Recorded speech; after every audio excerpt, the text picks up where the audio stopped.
오늘은 우리가 창세기 95번째 시간으로 다투지 말고 감사하라 라는 제목으로 같이 말씀을 나누도록 하겠습니다. 성경에서 그리스도인이라는 표현이 사도행전에 나옵니다.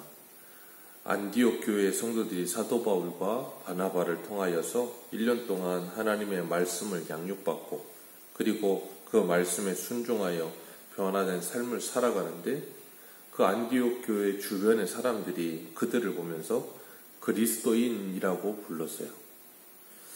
이것보다 영광스러운 칭호는 성도들에게 없는 줄 믿습니다. 그리스도인. 그 사람을 보니 그리스도가 보이더라. 그 사람은 그리스도를 닮았다. 그것보다 영광스러운 이름은 없을 겁니다. 하나님의 말씀을 듣고 믿고 순종한 결과죠.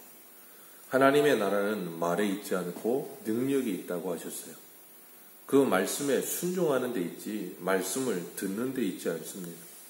하나님의 말씀은 살았고 운동력이 있지만 그 말씀을 믿는 자 안에서만 역사가 일어난다고 하셨어요. 그 말씀을 믿지 않으면, 그래서 그 말씀에 순종하지 않으면 그 말씀이 그 사람에게 녹아들어서 그 사람의 삶으로 나타나지 않으면 그건 죽은 믿음이라 그렇게 야고보 사도는 고백하기도 합니다. 히브리서 11장 1절을 보면 믿음은 바라는 것들의 실상이요 보지 못하는 것들의 증거다 그러셨어요. 바라는 것들의 실상이다. 실상, 보여지는 것이다 그 말이에요. 그리고 보지 못하는 것들의 증거가 된다. 믿음은 그렇게 눈에 보여지는 것이다 라고 말씀하세요. 사랑도 눈에 보여지는 겁니다. 무용한 것이죠. 믿음도 사랑도 형체가 없는 거예요. 그런데 그 믿음도 사랑도 그 사람을 통해서 그 사람의 행동과 그 사람의 언행심사를 통해서 드러나지고 보여지죠. 그렇기 때문에 우리가 이 땅을 살아가면서 하나님의 말씀을 듣기만 하고 스스로를 속이는 자가 아니라 그 말씀을 듣고 순종함으로 정말 그리스도인이라 불려지는 귀한 은혜가 있으시기를 주님의 이름으로 축복합니다. 오늘 요셉은 애굽에 살면서 그가 가는 곳마다 인정을 받았죠. 형들에게 미움을 받아서 미디안 상인들에게 처음 팔려서 보디발의 집에 갔을 때도 하나님이 그와 함께 하심으로 그가 복을 받았고, 요셉은 보디발의 인정을 받아서 가정 총무에까지 오르게 되었습니다. 그리고 그가 그 보디발의 아내에게 모함을 받아 감옥에 가긴 했지만 감옥에서도 간수장에게 인정을 받았고 하나님께서 그와 함께 하심으로 형통하게 하셨다 그러셨어요. 그리고 감옥에서 나와서 바로와 함께하여 애굽의 총리가 되었을 때도 요셉은 바로에게 인정을 받았어요. 하나님께서 그 바로의 꿈을 해석하여 주신 대로 7년 동안 풍년이 올 때 요셉은 모든 곡식을 저장했고, 그리고 흉년이 시작해서 2년이 지난 지금까지 요셉은 자신이 처음에 그 꿈의 이 해석과 그리고 그 문제를 해결할 방법을 그대로 말한 대로 지켜오고 준행하고 있었던 거예요. 그렇기 때문에 바로가 볼 때는 요셉만큼 믿을 만한 사람, 요셉만큼 참 귀한 사람이 없는 거예요. 그런데 그 요셉의 형제들이 지금 왔다는 소식이 들리니까 오늘 16절을 보면 바로와 그리고 그의 신하들이 기뻐했다 그랬어요. 바로와 그의 신하들이 기뻐했다. 이걸 보면 요셉이 얼마나 바로에게 인정을 받고 그 신하들에게 인정을 받았는지를 금방 알 수 있죠. 바로가 그 형들이 왔다는 소식을 듣고서 그에게 명령하기를, 요셉에게 명령하기를 너희 양식을 싣고 가서 가나안 땅에 가라. 그리고 거기 가거든 아버지와 가족들을 다 데리고 이 애굽 땅으로 내려와라. 애굽 땅에 내려오면 좋은 땅을 너에게 주고 기름진 것을 먹여주겠다 라고 하면서 각자 다 수레를 하나씩 다 줍니다. 그래서 19절 말씀 같이 읽겠습니다. 시작. 이제 명령을 받았으니 이렇게 하라. 너희는 애굽 땅에서 수레를 가져다가 너희 자녀와 아내를 태우고 너희 아버지를 모셔오라. 아멘.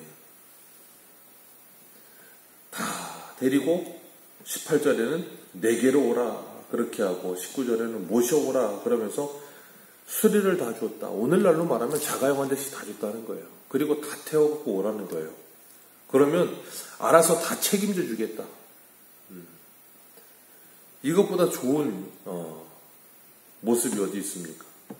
요셉이 믿음으로 살면서 바로에게 얼마나 인정을 받았는지 그 모습을 한 번에 보여주는 거죠. 어제도 뉴스를 보니까 한미 무슨 회사에서는 아이를 낳으면 기업에서 지원금을 줘요. 그리고 결혼해서 아이가 있으면 입사할 때 플러스 가산 점수가 되고, 아이를 셋 낳으면 500만 원을 주고 넷 낳으면 1000만 원인가를 준다 그러고, 그리고 결혼해서 아이를 가지면 나라가 아니고 그 기업에서 집을 사는데 대출금 5천만 원을 대준다 그러고, 굉장히 멋있더라고요. 나라에서 하는 일을 기업에서 하고 있어요. 그러면서 그 기업 회장이 그러더라고요. 우리는 앞으로 더 결혼을 장려하고 출산을 장려하기 위해서 전 사원이 애 2 이상 낳는데 기여하겠다. 너무 멋있더라고요. 그렇게 뭔가를 결정하고 열심히 일하는 모습, 너무나도 일반 사람이 와도 멋있어요. 요셉은 지금 바로에게 그리고 그 주변 사람들이 그렇게 멋있는 모습으로 인정되어지고 있는 거예요. 그리스도인으로서 우리가 세상을 살아가면서 세상 사람들에게 인정받는다는 것만큼 좋은 건 없는 겁니다. 왜 그런가 하면 우리가 세상 사람들에게 인정받는 것, 그걸 통해서 하나님께 영광 돌려드리는 것이거든요. 주님은 우리에게 너희는 세상의 소금과 빛이라 그러셨어요. 너희의 착한 행실을 그들이 보고 하나님께 영광을 돌리게 하라. 그게 우리들의 사명이라는 거예요. 그렇기 때문에 우리가 하나님의 말씀을 따라 순종함으로 내 삶의 영역 속에서 내 삶으로 하나님께 영광 돌려드리는 것이지, 우리가 무슨 영광의 박수를 친다고 하나님 영광 받으시는 그런 존재가 아니란 말이에요. 바로가 수레를 가져다가 다 태워서 내게로 오라, 내가 다 책임지겠다라고 이야기하니까 얼마나 참 요셉이 좋았을까요? 그리고 이렇게 이야기를 해요. 20절 같이 읽습니다. 시작. 또 너희의 기부를 아끼지 말라. 온 애굽 땅에 좋은 것이 너희 것이니라. 아멘. 애굽 땅의 모든 좋은 건 다 너희들의 것이다. 내가 다 주겠다. 그러니 너희들의 기부를 아끼지 마라. 그러니까 바로의 말은 딱 두 마디로 축약할 수 있어요. 내게로 오라, 아끼지 말라. 다 지원하겠다 그거예요. 이 두 마디 속에 요셉이 바로 밑에서 7년 이 풍년과 그리고 2년 흉년 총 9년 동안 얼마나 수고했는지를 알 수가 있는 거예요.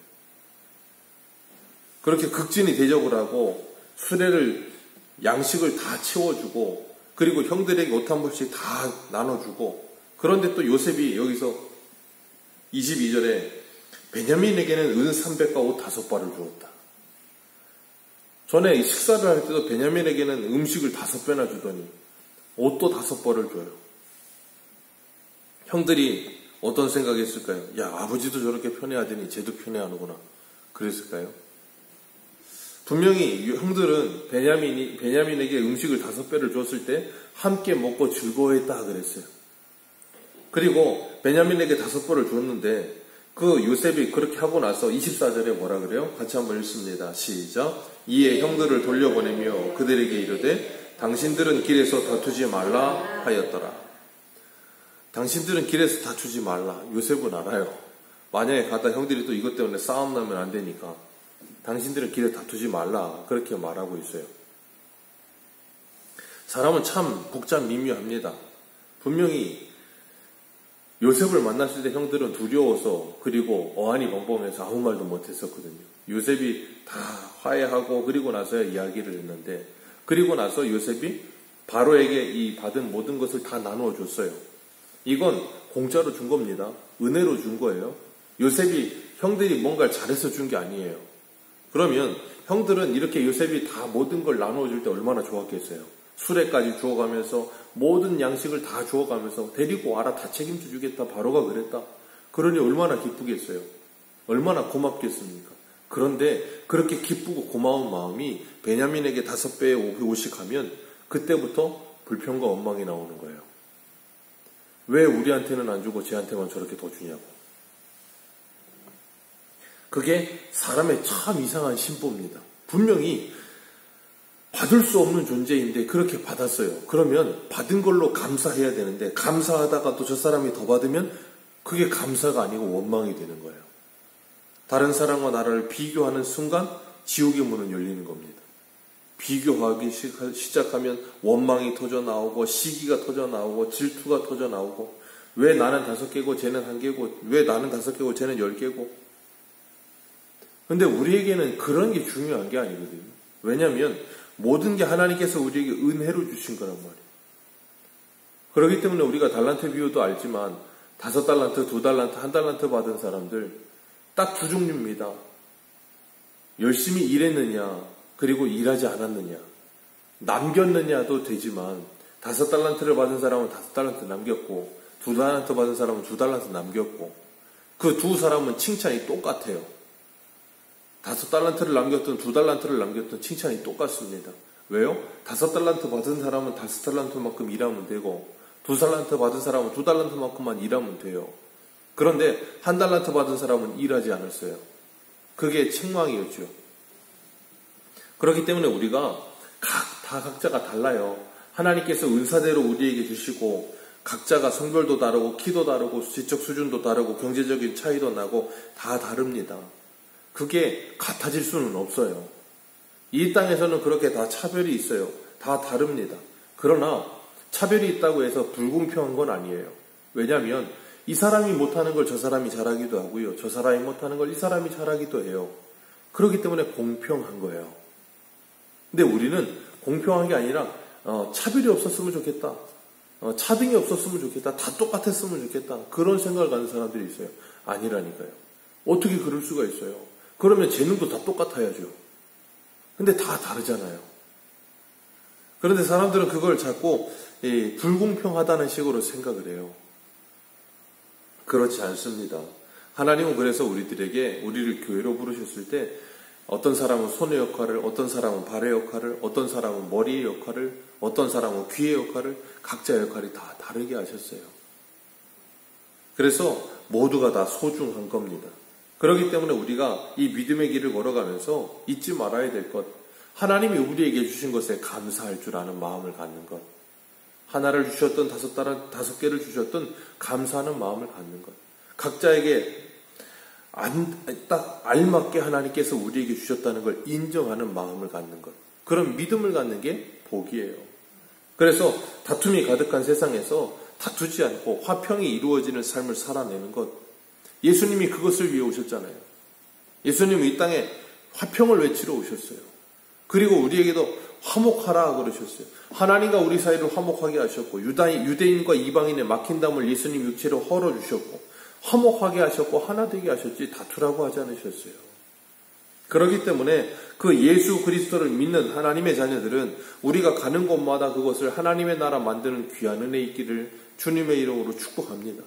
내 가정을, 내 직장을, 그리고 내가 가는 곳마다 내 교회와 어떤 것이든 그곳에 다툼이 사라지고 화목이 찾아오는 곳, 전쟁이 사라지고 화목이 찾아오는 곳, 그걸 만드는 게 그리스도인들의 모습이에요. 그걸 통하여 세상 사람들이 하나님께 영광 돌려드리는 거예요. 우리가 그런 삶을 살도록 날마다 하나님께 기도하며 하나님의 은혜를 구하는 복된 하루가 되시기를 주님의 이름으로 축복합니다. 기도하겠습니다.